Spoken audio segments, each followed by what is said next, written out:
Mr. Chairman, very briefly, I take marginal umbrage insofar as I believe that one who seeks to advance an agenda, whether it's empowerment of women globally or any other agenda, will take their friends where they can find them and not make political points by virtue of the fact that you all happen to each, I think, identify as male. Having said that, what I mean is I have worked with great joy with my distinguished colleague, Ms. Frankel, to empower women globally and said repeatedly that I believe that an empowered, educated, economically thriving class of women across the world will reduce radicalism and reduce conflict and increase economic opportunity, and I happen to agree with this president most of the time. So take your friends where you find them, because we're on the same team on this one. Having said that, it frustrates me to no end. I think the chairman might pull his hair out by virtue of my repeated reference of the Vandenberg quote from 1948 that politics should stop at the water's edge. And I heard criticism of this administration as it related to the discourse that occurred in Singapore by virtue of the fact that there was a failure to mention human rights violations in North Korea. I'd ask you, Mr. Wallach, is there anything we can do about human rights violations that have already occurred in North Korea? The ones that have already occurred, can we stop them? Oh, if a human rights violation occurred last year in North Korea, is anything that was said in Singapore be influential in changing that fact?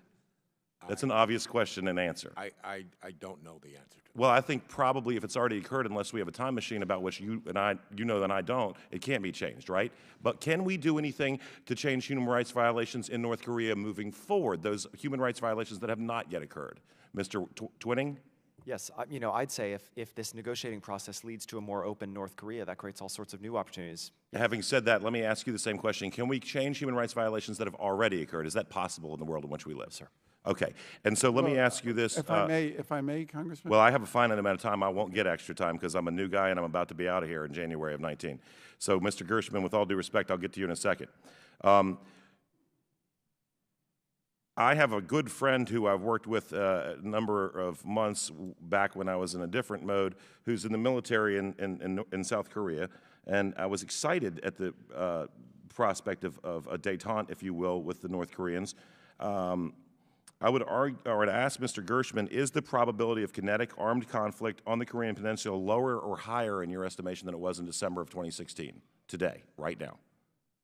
It's very hard. It depends on how the negotiations go, but one would... Right this second, is the probability of kinetic conflict lower or higher? Probably lower. Mr. Twinning, would you say it's lower than it was in December of 2016? Lower. Okay. And is the probability of a North Korean ballistic missile launch lower or higher than it was, say, 1 year ago, Mr. Wallach, today? I would say yes. It's lower. Okay, and Mr. Gershman, is the probability of a North Korean nuclear test lower or higher than it was, say, 18, 24 months ago? Yeah, of course, it's lower. Okay, and so as a result of these things, while this negotiation is far from complete, and I would submit that the North Korean regime from 1950 has a history of making a promise and then breaking a promise, as evidenced by the gaming of President Clinton, who I think had very good intentions in the 1990s when he strode to a microphone and said, this North Korean nuclear deal, sound familiar, ends the possibility of nuclear conflagration stemming from the Korean Peninsula. And I think he meant it, but we know that we need to do what I think President Reagan said, and that is trust but verify. Does that sound like an accurate course of action summary moving forward with North Korea? But we are somewhere where we were not before, and I would ask you, Mr. Twinning, am I pronouncing that correct? Twining, I apologize.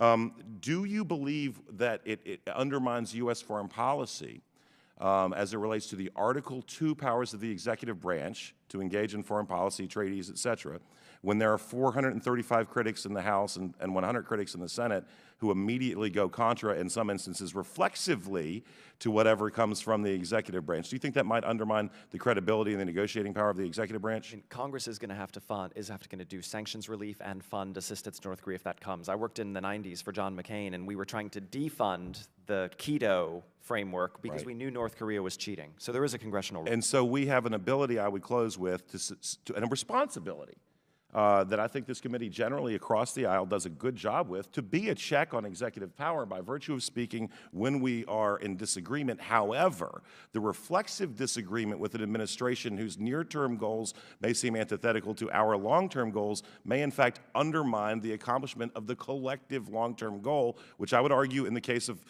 my distinguished colleagues across the aisle, myself, and the President of the United States, is peace, stability, and global opportunity.